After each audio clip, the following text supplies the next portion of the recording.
guys, Ballsy here again. We're out in Glasshouse Mountains. We've been asked to test a whole different range of price ranges, styles of lights, builds of lights, where the lights have made, whether it's China, Korea, Australia, how much money's been invested in the design of the light to make sure it actually works right for what it's been designed to do, and that not one size fits all. Some shapes of lights and some beam patterns, light colors, all those different factors come into play to work out what suits you. So sit back, relax, take a look at this, and at least that way you can work out what's going to be the best solution for you.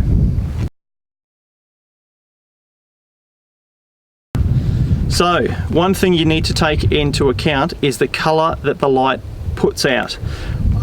You've got many ways of achieving that. You can put a filter over the light, you can put an LED or a halogen globe in there that actually puts out a warmer colored light. So Ultra-vison, you can order their light in a 4000K light.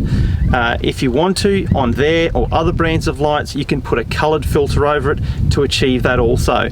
The reason why you would go for a colored light is not to stay awake at night, is actually for dusty conditions, moisture in the air like sea spray, snow in the air, those sorts of things. If that's an issue or that's something that is a factor in where you drive regularly, then that's what you would buy.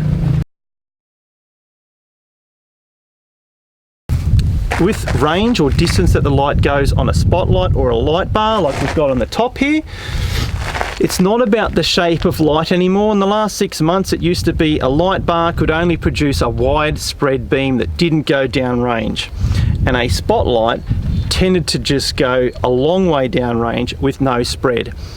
In the past we would have achieved a spread on one side with a filter or a different reflector in the light to get it to go wider, or we would have had a long range beam on one side. That would have been a combo light setup.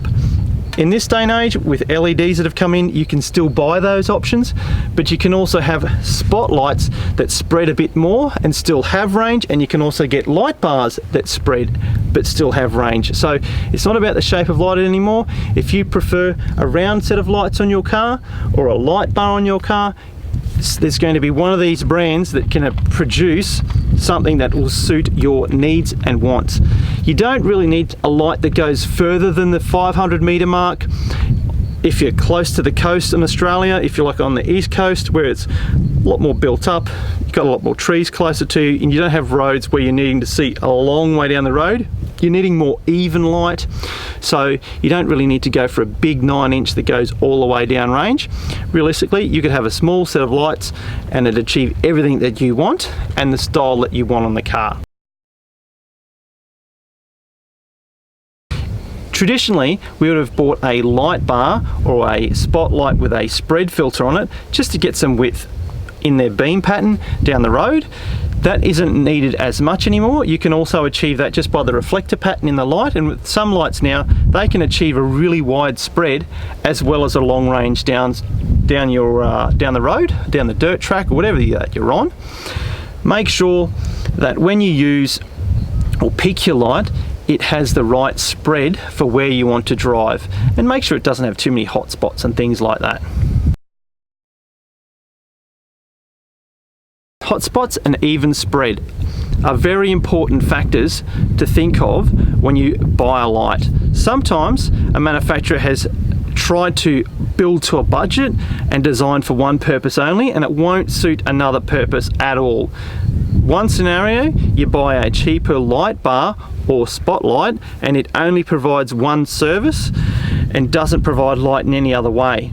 That can be a problem in your vision downrange. So for example, you're driving down the road, you have a light bar that's very intense or a spotlight that doesn't really have direction to it and it's very intense where the light is close up to you, but you can't see past that because the rest of the light falls off very quickly, and then you're missing kangaroos just past that, or any objects that are on the side of the road or on the road just past that, and it means it reduces your vision downrange. So that's something that's very important you need to think of. If you do buy a light that does that, you also have to buy a second set of lights or light to produce the rest of the light in that sector that it's just gone to a deep dark patch. So we might be able to see some of that tonight when we're testing, that some lights are more designed for one purpose than another.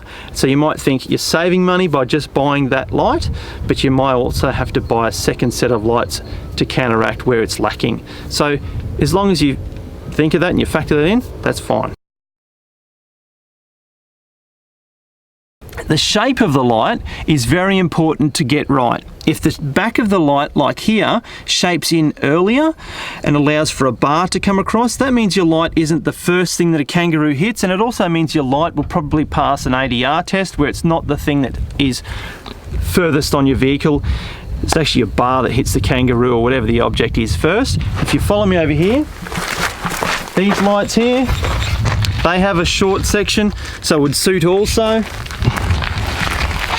And these Weldex, they're designed for military and big truck use and that sort of stuff. And as you can see, works fine on this bull bar, but some bull bars don't clear enough, and so you'd have to buy a different light in their range so it actually fit onto your car and cleared the bar work. It doesn't mean it's a bad light, you just have to have that as a factor you need to consider when you're putting lights on your bull bar. Light brackets, something you need to remember. As you can see, two different light brackets, very similar size lights.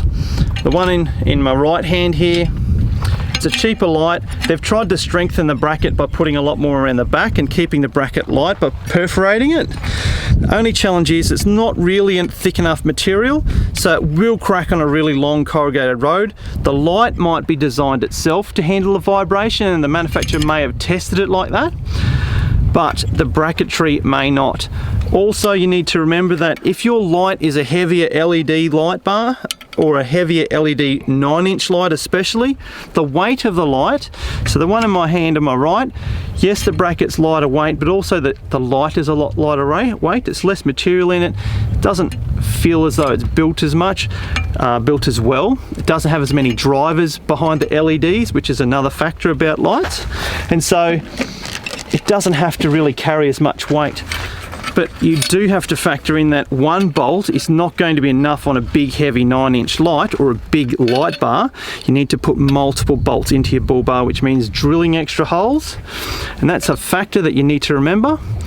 Otherwise you can get a bit of cracking, and you can have issues where the mounts will crack along the base there. It also helps if you put a bit of rubber between it, and a lot of these lights come with a little rubber pad to stop some of that vibration and to help stop the light moving around as much. On a light bar, same scenario. The bigger and heavier the light bar and the stronger it is, the stronger the mounts need to be, or more mounts that you need, or you need to isolate some of that vibration somehow. So some of these manufacturers have that as an option.